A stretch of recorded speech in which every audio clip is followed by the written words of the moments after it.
Hello students, आज का अपना टॉपिक है ब्लड, है ना, जो सबसे इम्पोर्टेंट होता है क्योंकि यही तुम्हारी बॉडी में ट्रांसपोर्टेशन का काम करता है, सारी जगहों को एक जगह से दूसरी जगह स्थानांतरित करता है। ठीक है, तो देखो ब्लड को सिंपल वे में समझेंगे, बिल्कुल सिंपल वे में, ठीक है, जो एक ही बार में आपको याद भी हो जाएगा। देखो ये मैंने एक पाइप बनाया है जिसको बोलते हैं ब्लड वेसल्स। ठीक है, आर्टरी वेन कोई सी भी हो सकती है, मैंने आपको जस्ट एक इमेजिनेशन के लिए बताया कि पाइप है।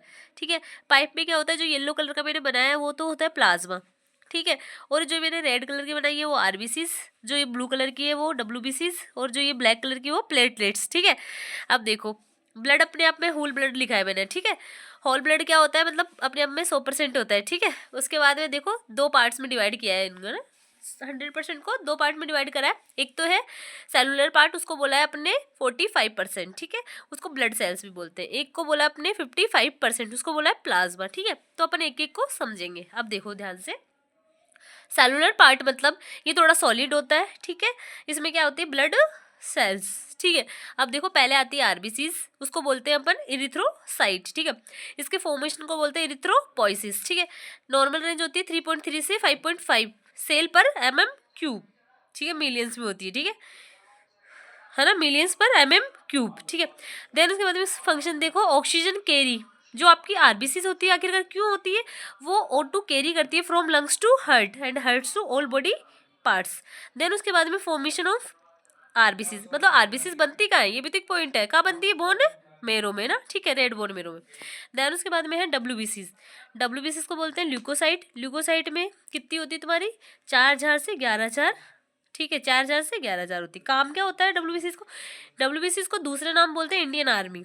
ठीक है, मतलब your body is your India and your WBC is your Indian army. ठीक है, मतलब कि डिफेंस मैकेनिज्म का कार्य करती है। डिफेंस मैकेनिज्म का मतलब होता है कि ये आपकी रक्षा करती है आपकी बॉडी से। अब रक्षा से मतलब है कि आपको बचाती है छोटी मोटी बीमारियों से, जैसे कि इन्फेक्शन हो गया, जो भी हो गया आगे बता दूंगी मैं। ठीक है, फॉर्मेशन वही कहाँ होता है, बोन मेरो में। सारी ब्लड जो सेल्स होती है तीनों तीनों का फॉर्मेशन कहाँ होता है, बोन मेरो में। ठीक है, एक देन मैं आपको बोन मेरो भी समझा दूंगी। फिर है न्यूट्रोफिल। न्यूट्रोफिल देखो ये डब्ल्यूबीसी ना 5 टाइप की होती है। पहला मैं आपको बता रही हूँ न्यूट्रोफिल, ये बैक्टीरिया को किल करती है। फिर होती है एशनोफिल, ये एलर्जी के लिए काम आती है। बेसोफिल भी एलर्जी के लिए काम आती है। ठीक है, क्योंकि संख्या में बहुत कम होती है। लिम्फोसाइट वायरल इन्फेक्शन में काम आती है। मोनोसाइट इन्फ्लामेशन में काम आती है। फिर है आपकी प्लेटलेट्स। देखो प्लेटलेट्स को बोलते हैं थ्रम्बोसाइट। ठीक है, और इसके फॉर्मेशन को बोलते हैं थ्रम्बोपोइसिस। ठीक है, ये भी बोन मेरो में बनती है।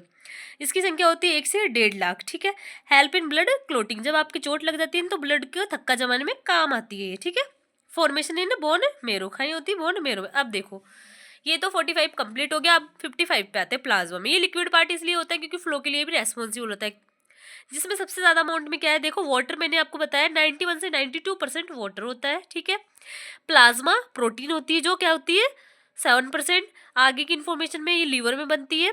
ठीक है, एल्बुमिन ग्लोबुलिन और फिब्रिनोजन होती है। ठीक है, उसके बाद में क्या होते हैं अदर सब्सटेंसेस, वो क्या होते हैं 1% होते हैं, 1% होते हैं। उसमें देखो क्या क्या होते हैं अदर सब्सटेंसेस में, nutrients, waste product, hormones, clotting factors, ये आपके ब्लड में ही फ्लो होते हैं। ठीक है, ये देखो मैंने कुछ डायग्राम बनाया आपको, आरबीसीज देखो, ये आप अपने एग्जाम में ऐसे पॉइंट में लिख सकते हो कि देखो ये हीमोग्लोबिन है, इसमें हिम प्लस ग्लोबुलिन है।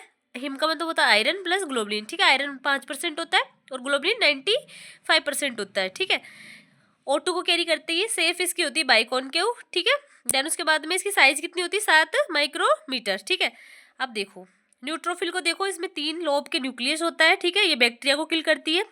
इसके बाद में एसिनोफिल और बेसोफिल को देखो, इनमें क्या होते हैं ग्रेन्यूल्स, क्या होते हैं ग्रेन्यूल्स। ठीक है, ये एलर्जी के लिए काम करती है। इधर देखो ये ए ग्रेन्यूल्स होती है, मतलब इसमें ग्रेन्यूल्स नहीं पाए जाते। ठीक है, ये आपकी मोनोसाइट सबसे लार्जेस्ट सेल होती है। ये है लिम्फोसाइट।